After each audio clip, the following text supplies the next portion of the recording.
Hey, what's up, everybody? Welcome back. Episode 2 of The Sigma Show. Before I let you guys know who is joining me this week, let's actually let you guys know what we're going to be talking about. So, first up, we're going to be diving deep on the brand new game Genshin Impact.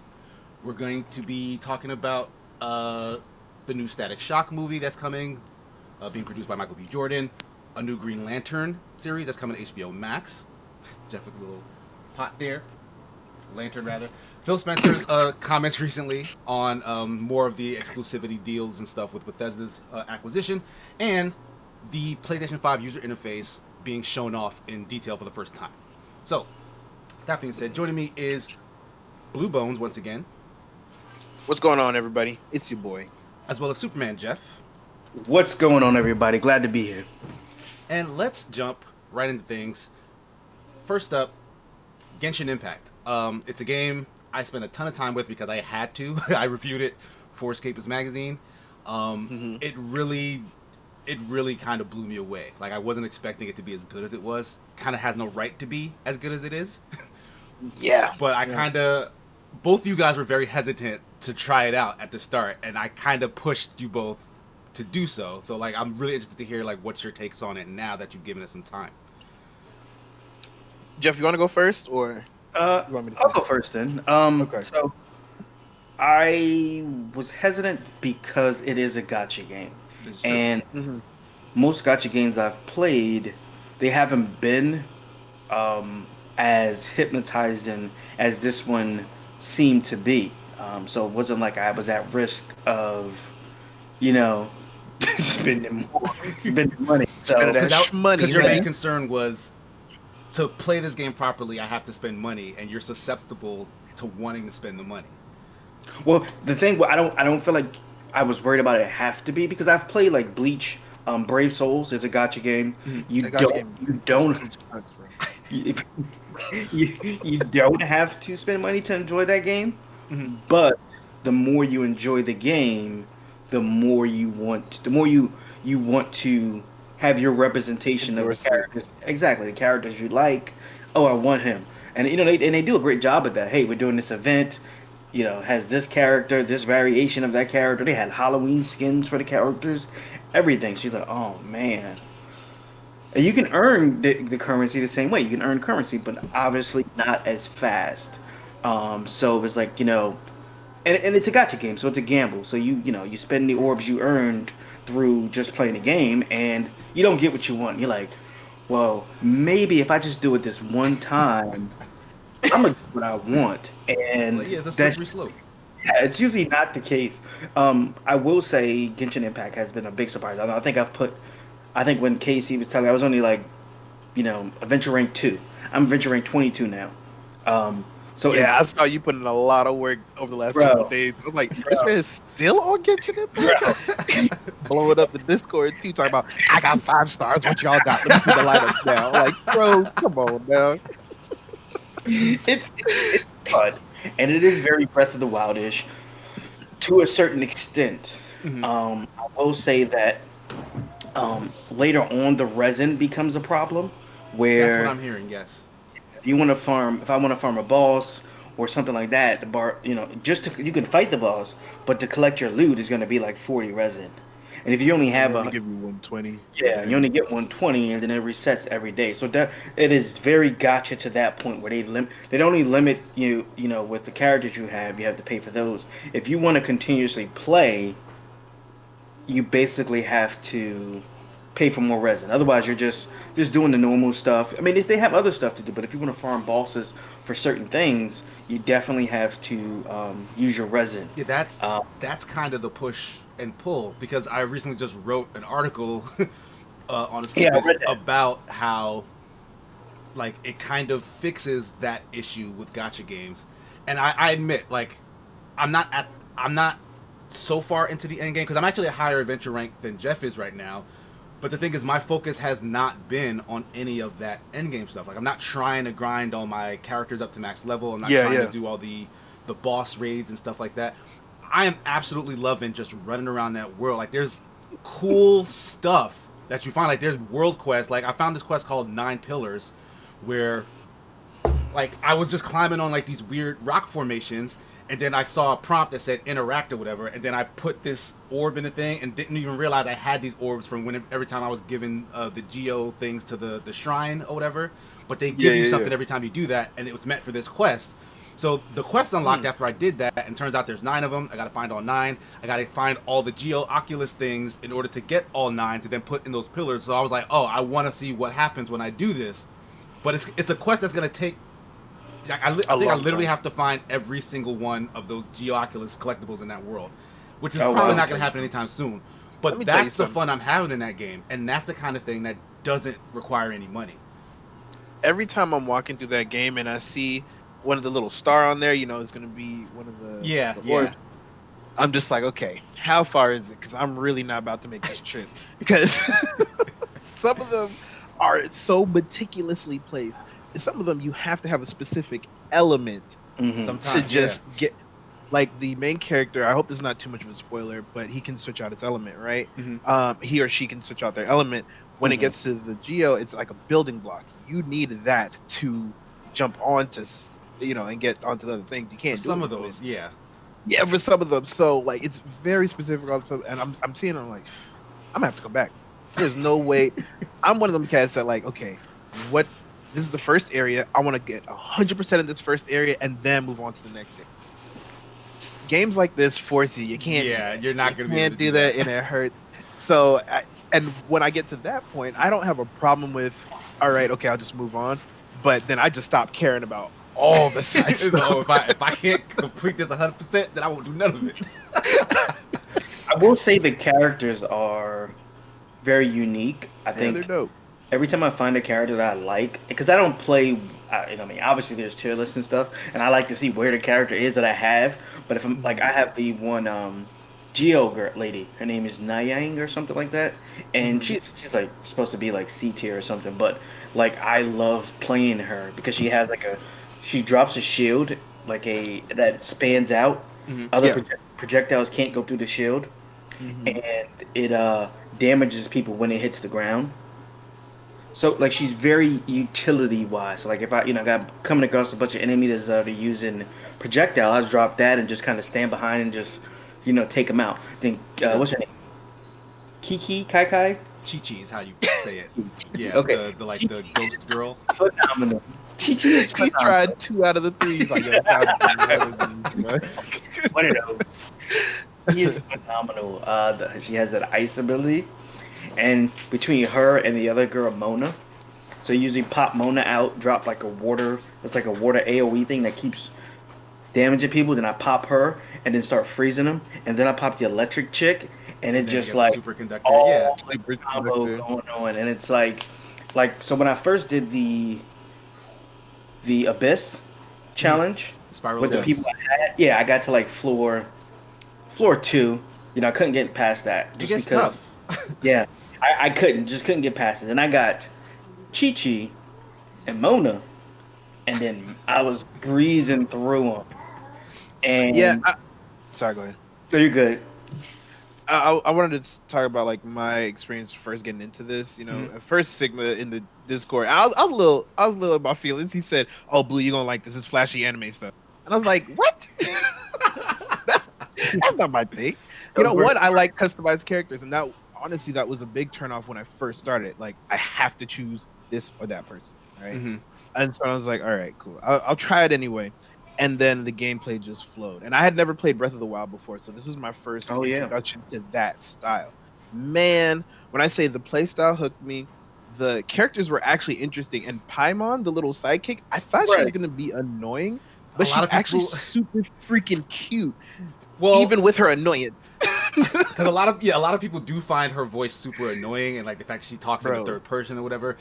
But she's actually kind of funny. She is like hilarious. She says a little quirk. She says offhanded stuff to people here and there. Like she calls Vinci lazy all the time. Yes, like she be coming at Vinci sideways. So there's a god who actually does something. You were telling him about one of the other gods, and she was like, "Oh, so there is ones who actually do work." That's what you're saying. It's the opposite. Yeah.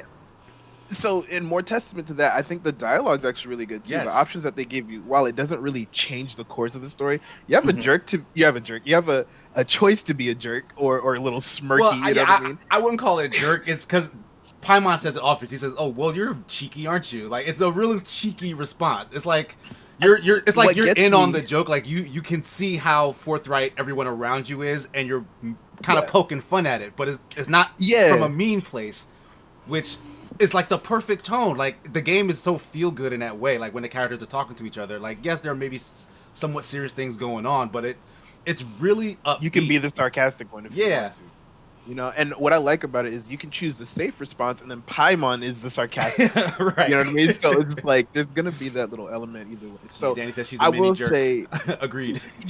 yeah, the beginning story really drew me in. The flow of the combat really drew me in, and then I started learning about the other characters. I'm like, okay, these characters are all precious. They're all must be protected.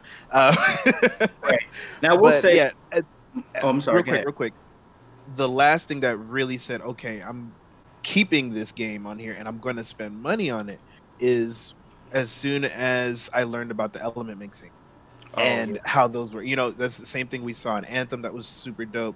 And what we've seen in Spellbreak that is super dope as well. Mm-hmm. That element mixing and changing it between, offensive and supporting things just based on what they are is super cool to me. And just like Jeff was explaining, you can do these things in steps and change the Right. desired effect, depending on what you want to do. So I love it so far, and the fact that and I've told you guys this before, I've paid for games a lot worse than this. Agreed. Yeah. I've Right. paid for games that are a lot worse than this. Absolutely. So hey, I'm gonna be dropping at least $20. I'm dropping in one way. It One makes you way or do 30. another. You either gotta do 15 or you gotta do 30. There's no 20. You can't do in between. You gotta be halfway in, all the way in. No, I'll probably go hit that I battle signed pass. up for the battle pass thing, which I think is I 10, did. right? $9.99.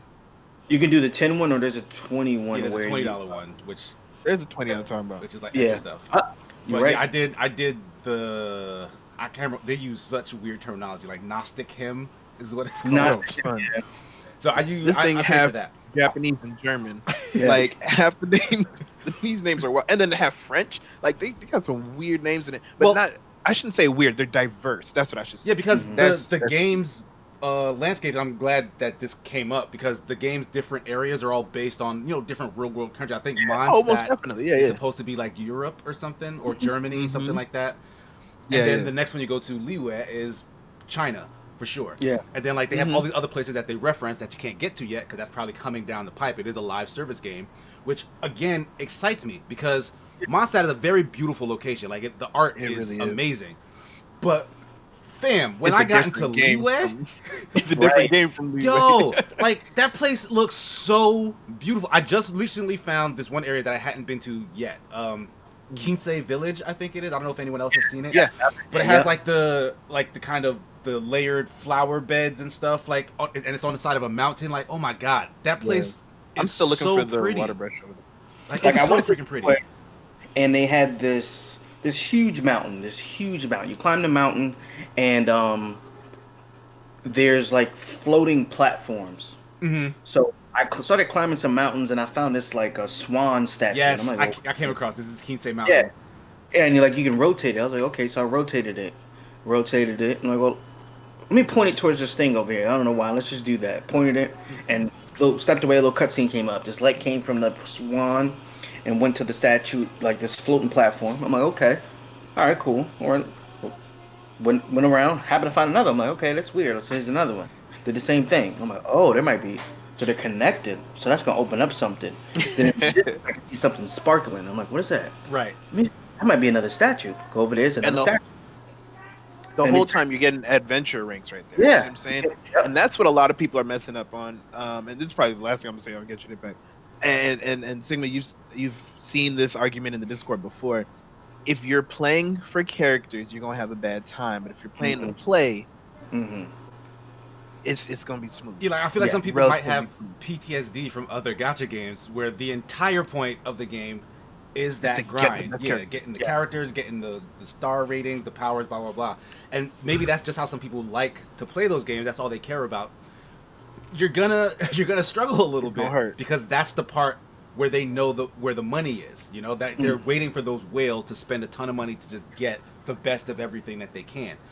And you're really hurting yourself if you don't get that adventure rank up, to be honest. Because Yeah, you can't having really those do nothing characters with don't mean kids. anything. Yeah, and they make sure it's that way too. So you still have to play the game. I will say something small, and I'll be my end note on that is they need to kind of get rid of the resin thing because I feel like it hinders the amount you want to play. Two, when you finally get enough orbs through playing the game, the percentage that you might get a 4-star or 5-star character without it being the exception, which is like The what pity roll after yeah, every 10. yeah, it's like point 0.06 or point 0.6. Yeah, I think it's 0.6. Yeah, so it's Yeah, exceedingly low. yeah, they definitely need to fix that up. That's the lowest I've seen out of almost any gotcha game I've played. I think I played two, the Fire Emblem one, and then there was the Bleach Brave Souls. Bleach. But point 0.6 is awfully low. Yeah. Understood. I mean, Yeah, it's a that's fair pretty point because there are players who care very much about that half of the game, and it really kind of sticks it to them in particular. So I can't speak from that side because that's not my It's low-key draw. predatory. It is. It's It really low-key is. predatory. And that's what turns off so many people to this kind of game. But it's like I knew that about these kind of games, which is why I just don't mess with them in general. And this one legit has this whole other side that has nothing to do with it, and that's what I'm so amazed by. Like there's a Exactly. full game in here that has nothing to do with the gacha stuff, and that game is fantastic. That game is just as good as The Legend of Zelda: Breath of the Wild. Like that's amazing.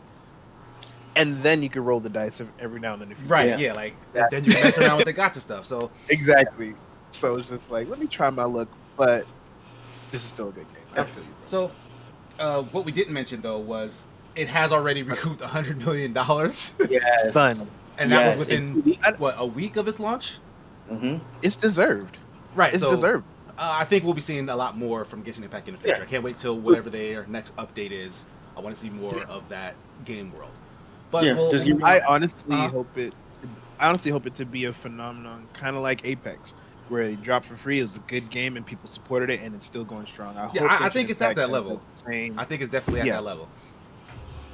But we'll move on from Genshin over to Static Shock. Michael B. Jordan's production company is going to be backing the previously announced Static Shock movie project. So, Yep. how do you guys feel about this? Go ahead. Go ahead, sir.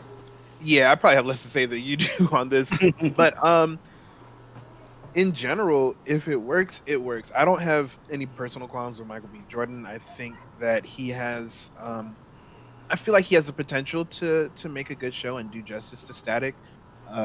So as long as there's not too much, I don't know. We've talked about this with Chocolate City Comics before, and the whole black trauma. I hope it's not just filled with black trauma. That's the thing I'm always afraid of when it comes to a new black show, to be honest, just in general.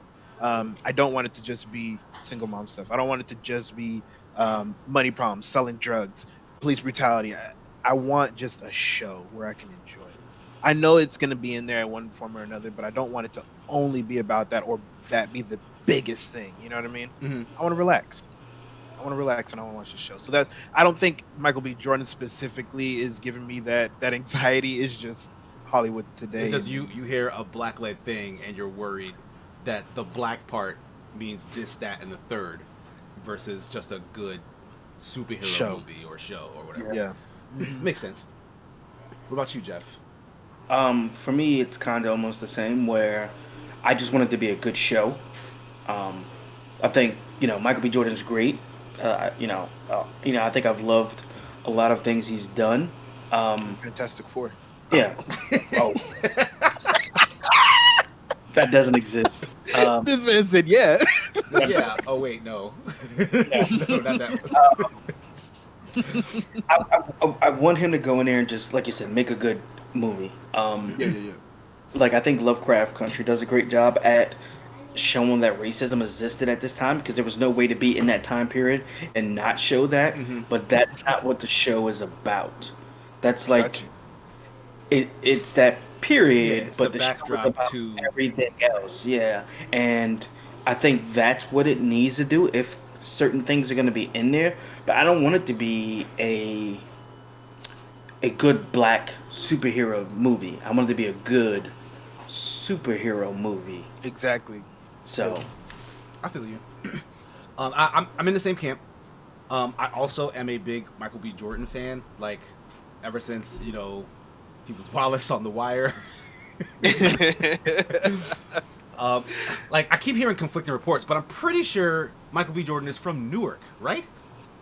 yeah, I think he went to Barringer or something. Yeah, Or like he at least was there for some time. So like he's from me and Jeff's area and whatnot. So like I'm rooting for the guy. I have to say, the last thing his production company made that I'm aware of at least was Raising Dion. Yeah, Dion Raising Dion. on Yeah. Netflix, and that show is terrible. I heard that was bad. Yes, I didn't get a was- chance to watch it. It was. I give it a C plus, but it was because there was the they made the kid out to be super annoying. Yo, that kid could not act. No, He was very Oh, bad. that's The special worse. effects were like really cringy. Danny said it was an okay show. I disagree. I disagree because honestly, I'm willing to give most new shows, especially a show that has like that kind of weight behind it. Like it's a black superhero thing. Michael B. Jordan's attached. He's in it. He was like the father who was kind of not, who like disappeared mysteriously, whatever. I'm more than willing to give that like a big chance. And usually pilots are the weakest of a series. Usually, not all the time, but usually I can forgive a pilot and then go from there. The pilot for this show was so bad I could not watch any more of it. I'm like, this is awful. Like the mom was annoying, the story didn't make much sense and was like irritating. The kid was a bad actor, the special effects sucked. Like it was just like a wave of disappointment. Oh, And man. I don't know what that means for his production company to be behind this Static Shock movie, because it's like, if this is the kind of stuff, and Netflix, and I don't know how much money Netflix gives to each project, but Netflix is known for giving a lot of money to projects, period. Stupid amounts of money. And if this is what they did with what they got from their shot with Netflix, I feel like Warner Bros is going to be a lot more stingy. And like, so what is this going to look like? Like, I'm very worried after hearing Michael B. Jordan is attached, and I'm a Michael B. Jordan fan, so Right. I don't know. I can see that concern too. I think, one thing is, especially today when you have examples of the Marvel Cinematic Universe, and you have DC, whatever they're trying to do. DC, right whatever now, you call it. whatever you call Whatever that. is over there. hey, The article is saying that, Static Shock is going to be the center of a new universe. So the fact that this might be a pilot movie, I think there might be some promise there, especially when they have some examples ahead of time. So hopefully they learn from other people what worked and what didn't work. Hopefully they learn from Raising Dion, and yeah. But I hear what you're saying, and I think that's a legitimate concern. With a whole bunch of money, y'all did bad. What you gonna do with a little bit less money? But I mean, so- we don't necessarily know. That's just me speculating. Exactly. In terms of like what Yeah, the budget yeah. could look like. No, but I feel you. But it's just the thing you're getting at is like, this could be the opening to what's it called, Jeff? The Dakota verse. yes, Kind of yes, like yes. that was Milestone Comics' Dakota? Yeah. You had Static. You had Icon is in it.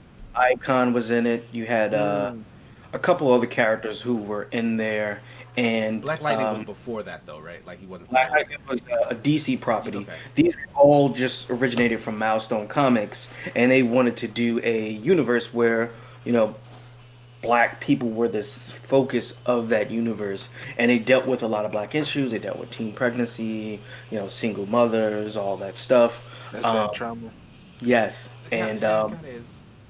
they actually went out, had a falling out with Warner because they wanted to put a condom on one of the rappers on one of the comic covers, and DC was like, no, that's not okay, and supposedly the guy went and printed it anyway.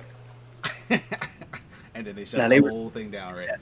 They stopped funding them, which led to them kind of closing out, and then DC kind of purchasing some of those characters like Icon, and yeah. All right, so I mean, if this does good, then there's a chance down the road we could maybe get an Icon movie, which would be really cool. It would be. People say he's a Superman clone, but he has his whole history. If you actually read his comic, he has a very interesting. He was actually paralyzed at one point too. So it's actually a very good story if you actually take the time to read it. He's definitely not a carbon copy of Superman, even though, you know, there's definite similarities for sure. Absolutely. But honestly, I feel like his background and like where he ends up in terms of like his story is way more interesting than Superman's version of that. Like Superman's issue is kind of like being the all-loved, all-powerful thing who has to deal with people, and Icon is kind of like, I have all this energy in me, but I'm kind of like, the society doesn't support me. So why should I help them? Yeah, so it's very different take. But I will say one small thing: if they ever, and this is kind of from Marvel, if they ever do a Blue Marvel movie, I would love that. I would love that. That would be amazing. Yeah, that's I actually watched that whole Comixology thing for Blue Marvel story. Like it's a really cool story. Told you, such a good story. But we'll move off of that comic character into another one. HBO Max is basically greenlighting a Green Lantern series starring several Green Lanterns. Jeff, I know you're a big Green Lantern fan. What does this mean for you to get a big budget Green Lantern series? So I'm excited because also HBO is doing it. It's not going to be on DC Universe, even though a bunch of this stuff is flipping over. I feel like HBO does a great job with their comic adaptations, and I think this is going to be. I'm not sure who the director is or anything yet, but I think it's. Excuse me. I feel like it's in good hands coming from. Got a little too excited, huh? Excited.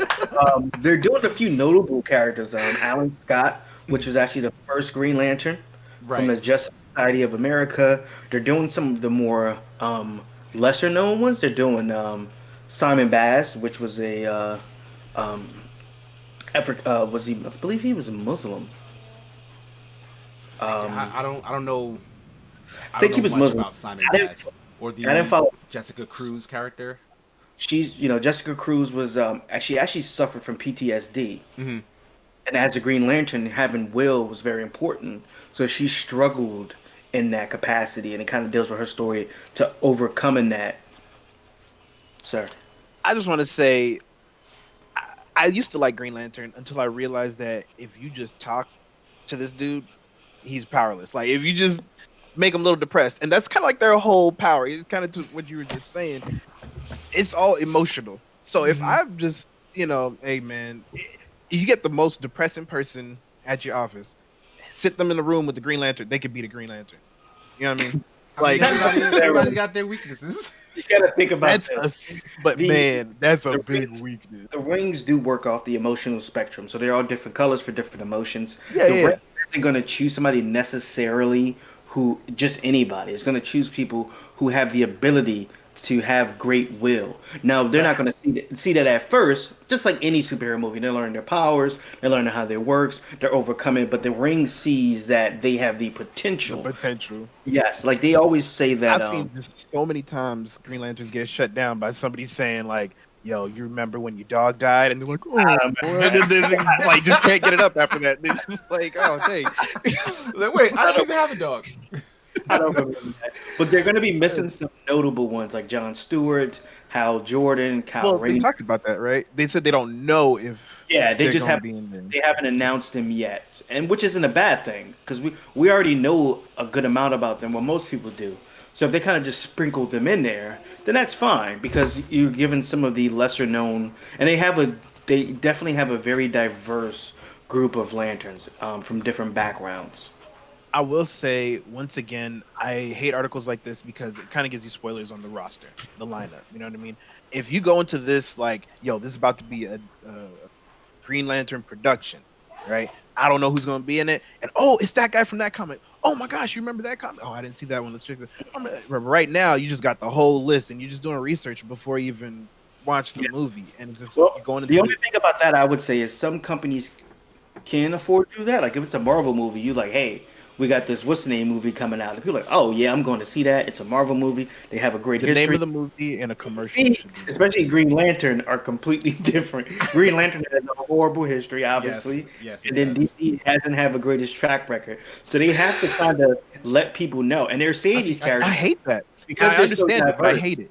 They're so diverse, and they know that's the atmosphere of what's going on right now, which is inclusion, the diversity, and they're promoting that. Like, hey, we got a female Green Lantern, so we got something for you over here. We got Simon Bass, who's a Muslim, so we got something for you over here. Everybody's welcome. You can all come check it out, and that's why they're promoting it this way. I mean, I do have a theory, Oh my gosh. and I think the article kind of points to it a little bit as well. The fact that the 3 most popular lanterns aren't involved in this series could mean that they have other plans for them. Because, Or they're like a prequel or something like that. Or Yeah, they're going like- missing. I mean, it could be a story beat, but honestly, I feel like it makes more sense because, as we've seen with DC, like they're still chasing this multiverse thing or whatever. Like they want the connected cinematic universe that's across TV, across whatever. Like they're trying to bring it all together, right? I think So- or whatever was pretty accurate.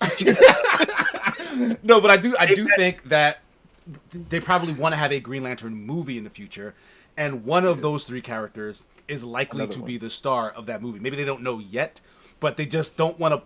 They don't want to waste them on this TV Right. show right That could now be true. because they intend to make a movie at some point. Yeah, or even Which is- cameo the character and still use them in the movie. They just that's a good point. You know, this is something that I feel like DC has never thought of before because before they just throw any version of any character into any production. they don't try to pre-plan at all for the most part. It I've seems never like. seen this caution before from DC. So, I mean, it could be what you're saying, and I think that's a good strategy. But I think it would be the first time I've seen them kind of hold back. A little bit. I will say that they've had some success with Wonder Woman, obviously, with Aquaman. A lot I of feel people like- hate Aquaman, and I liked it. I thought it was good. Yeah, I don't think it I was, thought Aquaman got generally positive responses. Yeah, it got really positive especially in reviews. terms of everything that came before it. yeah. I mean, we have the Flash movie coming out. I think that's going to be a chance for DC to kind of earn back some love. I mean, this is their shot at trying to fix the 'Cause mistakes. think about it, I mean, Like that's yeah, their shot. Spider-Man's doing the same thing, not really to get back love, but this is a chance for them to introduce different elements into this already established universe. Mm-hmm. DC is doing the same thing. They're using I got a one question. using multiverse, the other one's using time travel. So it's like kind of a types, and it might be multiverse in the DC in the Flash as well because we see different iterations of Batman. But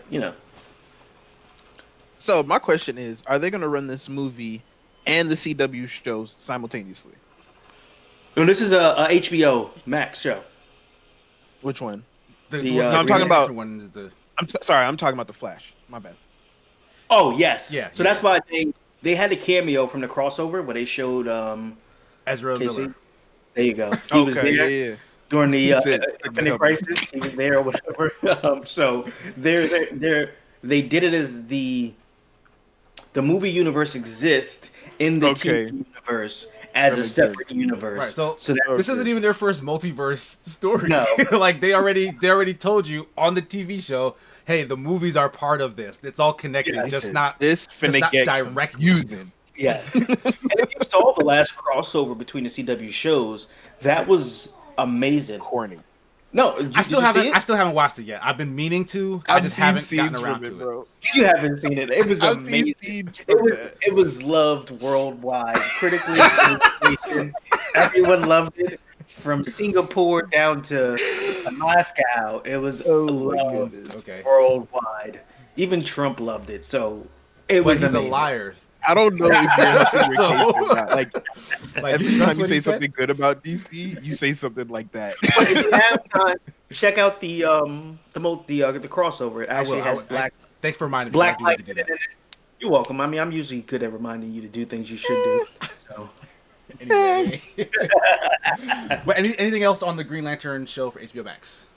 No, sir. Just hope Okay. you don't get depressed. So let's move on to a recent interview Phil Spencer did, I believe, with Kotaku. Yeah, I think it was.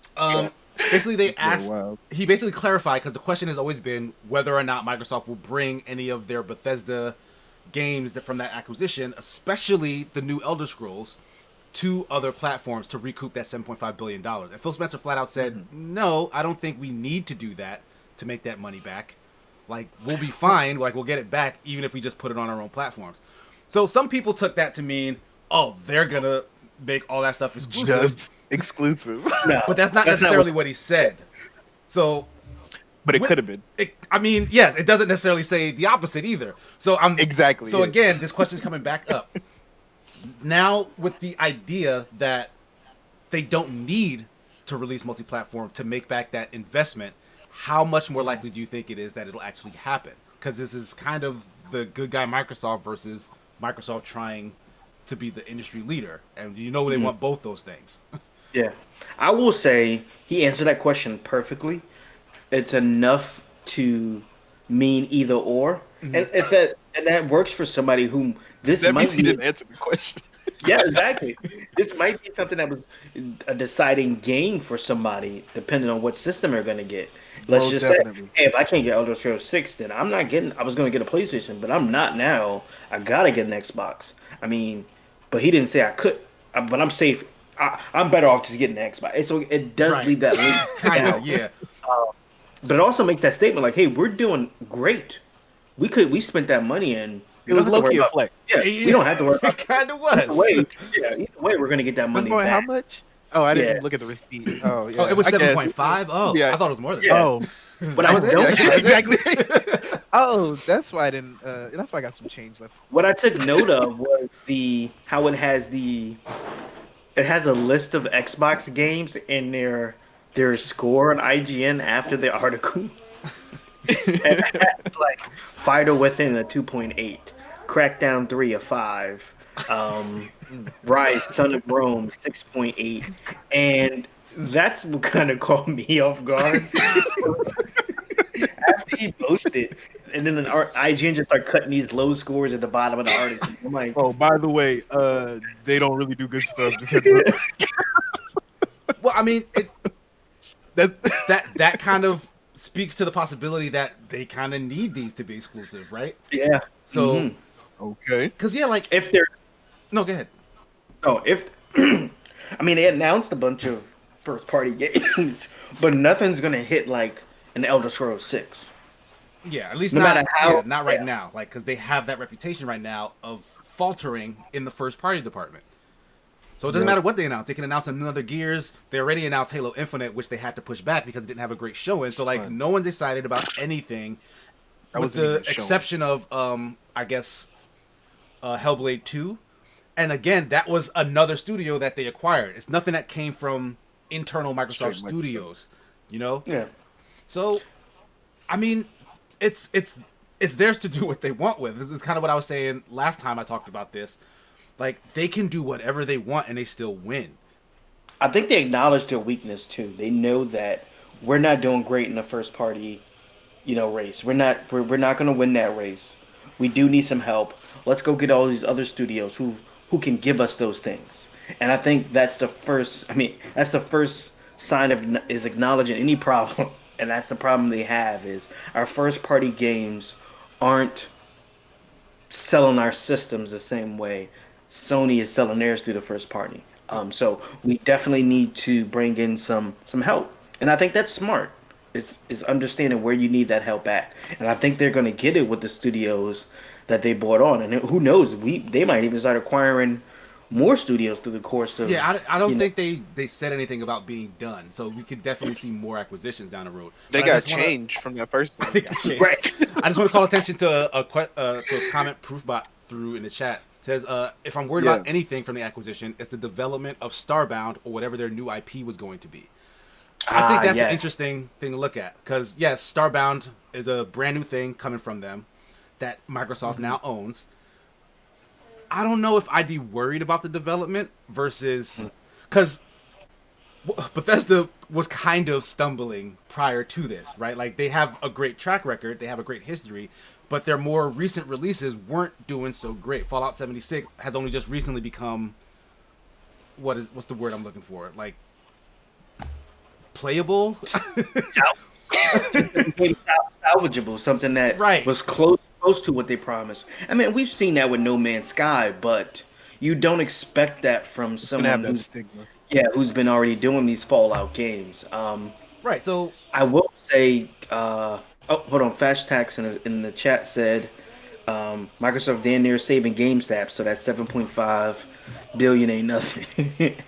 Yeah, because they just did a recent partnership with GameStop to sell their consoles with all access stuff, which is actually a good idea because I was worried I'd have to just find one and spend the full $500, but I can go to a GameStop, luckily, and sign up for the all access thing. So that is dope. But again, I feel like Bethesda has been kind of losing mindshare in terms of quality. Like even for their games that are well loved, people still complain about all the bugs. You know, like that kind of comes part and parcel with their releases. And Microsoft giving them a little bit more support, a little bit more cushion, and wanting so desperately to get quality first-party games out could actually be the kick in the butt that makes them shore all that stuff up. Like, rather than releasing like a half-broken, half-bugged-out game, they have the cushion that is Microsoft to let them take as long as they need and then release it whenever it's done. Yeah, absolutely. Now, do you think these are going to be games that are going to be coming to Game Pass? They've already said everything that first party lineup is coming to Game Pass day one. So that also tells you how they're doing. The fact that they can release these games, because I don't know what the turnover is with the amount of people that they have on Game Pass compared to what these people would spend individually for the game. I don't know, because you figure if I'm only buying a game, if I would only bought that game that year, I'm only spending $60. But if I'm paying $15 a month for a year, then they're making well over that $60 that I would have spent. So I wonder what the turnaround rate is for right, because I'm sure for every game that they have on there, they're paying out those devs for some amount of time. You know, like because clearly there are windows. Like Rockstar had both GTA 5 and Red Dead Redemption on there for tiny amounts of time. They was getting paid. So they had to have shelled out something for just that tiny amount of time. Right? Yeah, take both them boys off. So clearly there's a cost to this. It probably varies based on what the game is. But now that they own not Skyrim, but Elder Scrolls, when that does come out, they're not paying them to have it on there. It's just on there. So however many people sign up for it just so that they can play it. If they do release it to other platforms, because they'll release it on PC as well. Not everyone, is an Xbox ecosystem. They'll just get it for probably full $60, $70 on PC. That's all in their pocket. They win by denying it to Sony players, or they win by giving it to Sony players and charging $70, which is the next gen price or whatever. Oh my gosh, because it's not going to be on PlayStation now. Krupot made a good point. They didn't just acquire Bethesda, they acquired ZeniMax as well, who's been doing the Elder Scrolls Online, which Microsoft has been struggling in the MMO department. I can't say they've had a good first-party MMO. So that's definitely. Does anyone have a good first-party MMO? I mean, just like them in general. I mean, well, you could say not really first-party, but definitely PlayStation has Final Fantasy 14. They have, you can't play it on Xbox. So even though it's not first-party, it is definitely still. They have an option. Yeah. So that was a Black Desert. I remember. Yeah. Skyforge came free to play. None of those were good. Not huge hits. Yeah. So them, ZeniMax, not saying, they're going to make Elder Scrolls exclusive because it's already out on multiple platforms, but they do have another team who has experience in that particular genre. Makes sense. Yeah. But we're running out of time, so real quick, we'll just go into our final topic. We got our first look at the PlayStation 5 user interface. Like, this is something that we've been waiting to see. We want to know what that thing looked like. You know what I'm saying? We talked about it last week, right? We was like, where's the UI, though? Right, exactly. We mentioned it last week. So they finally showed us an in-depth video. What did you guys think? Clean as hell. Super clean. Super clean. That looked like, and obviously, it was at its best on that display, but it looked like a window, and you had the light coming through and the dust particles, and I was like, oh, I want to be here. I done died on heaven. This is heaven's interface. It was minimalistic. I liked how everything was just at the bottom of the screen. Nothing was like super filled up. There was no animations that seemed to like disrupt the whole field. Like nothing distracting. Everything felt clear. Exactly. I'm a fan of that UI. I will say, in comparison to the Xbox redesign, they actually look very similar. Like with the cards and stuff. Yeah, it's like the Xbox ones I think are a little bigger. The Sony ones are kind of more out of the way, but to me that just looks like empty space. Like I don't know what's supposed to go there. Like maybe whatever background you choose, and you'll get to see more of it, which will be cool, I guess. Mm-hmm. But I will say some of the other features they showed off have me feeling some kind of way, because they're like, hey, check this out. You can play this game. You can then snap into this video on the other side, and you have a picture-in-picture situation. Wasn't that the original Xbox One interface? Yep. The one that everyone was so upset about. Like, I don't want to watch TV next. I don't want to watch this other app. I used to watch Twitch streams at the same time as playing the game, or watch TV or whatever in a tiny snapped-on window next to my game. And I like that. So when I'm seeing Sony do it, I'm like, that's actually cool. But where's the outrage? Like, why is no one upset about them doing what Microsoft did? Was the same thing where the digital only. I mean, or always online situation. Mm-hmm. People were all in uproar about that, but now we have digital only systems. Yes, both of them have digital only systems. Everything you play will be connected to what your download library, which means it has to be always online, and people just don't care anymore. It's like, as the consumer, we have a short-term memory where we get introduced to the same idea a couple years later, depending on how the initial people react to it. It depends on how the mass reacts to it. And I think that's something we're definitely seeing. I still prefer disc. And the thing is, I'm currently going to get the better version of the Xbox Series X. And when I get my PlayStation 5, I will probably also get the disc version of the PlayStation 5. But I prefer digital. Like, I'm doing it because I like to have the options, like, just in case. But I prefer digital. Like, I think it is the future of, like, games and everything else, honestly. I don't mind. I like both because, like I said, both have their pluses and their minuses.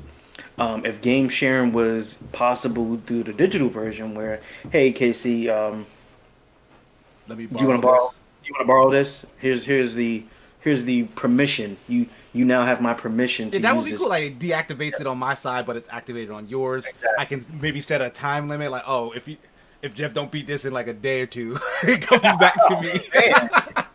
That would be super dope. But yeah, that'd be cool. Digital lending. That's what we're gonna call it. Digital lending.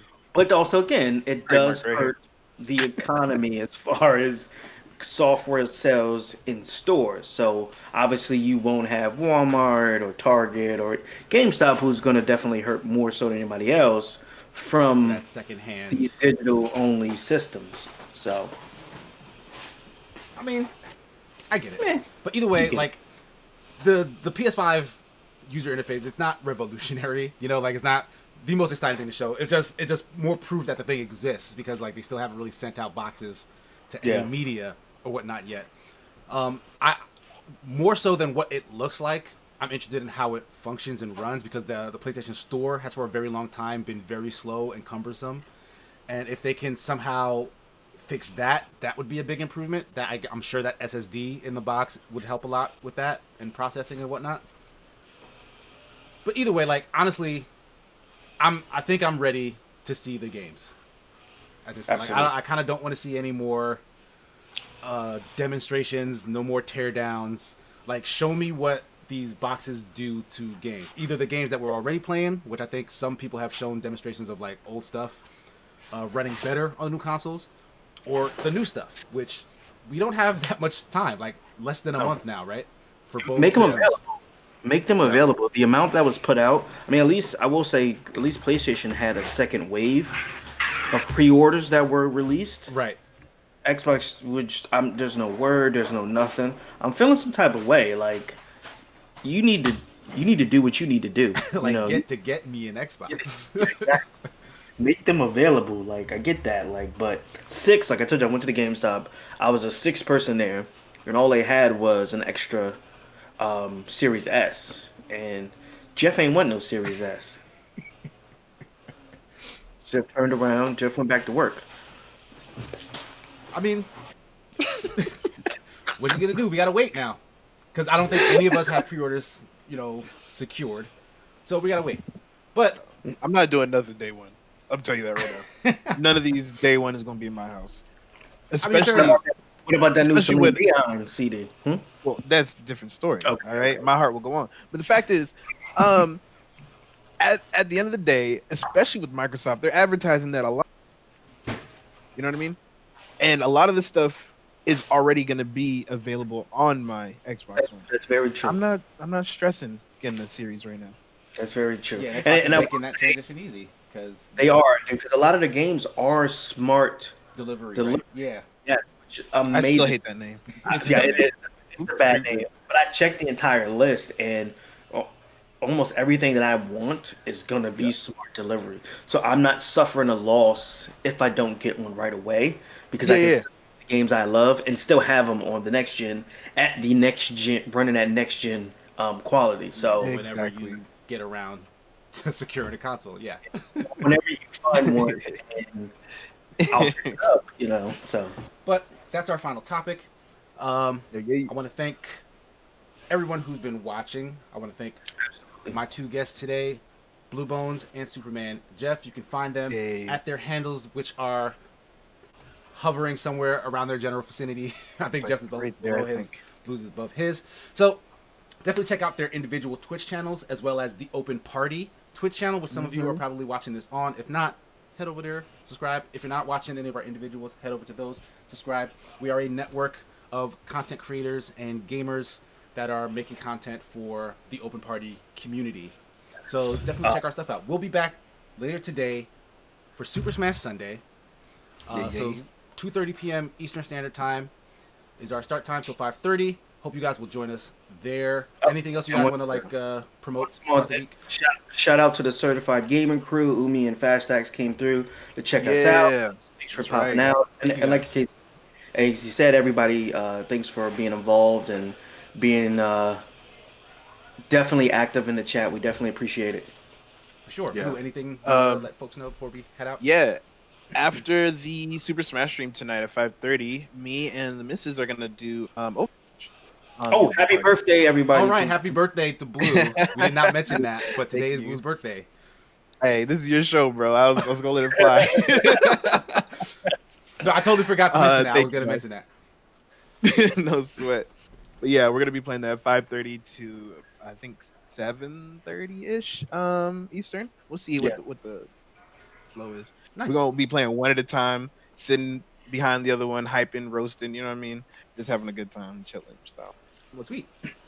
So after Blue and Desi's stream, you can catch me again on Escapist Magazine's Twitch channel for game night. We start at 8 p.m. Eastern Standard there Time. it is. You got a whole show, yo. My Sundays are rough for me. Yeah, they but really also are. check out the recent article that I just got published on Escapist Magazine, where the title is Genshin Impact Fixes the Gacha Genre. I got a lot of pushback on that. But definitely check that article out if you haven't already. Thanks everybody for coming through. That's going to do it for episode 2. Peace. Deuces.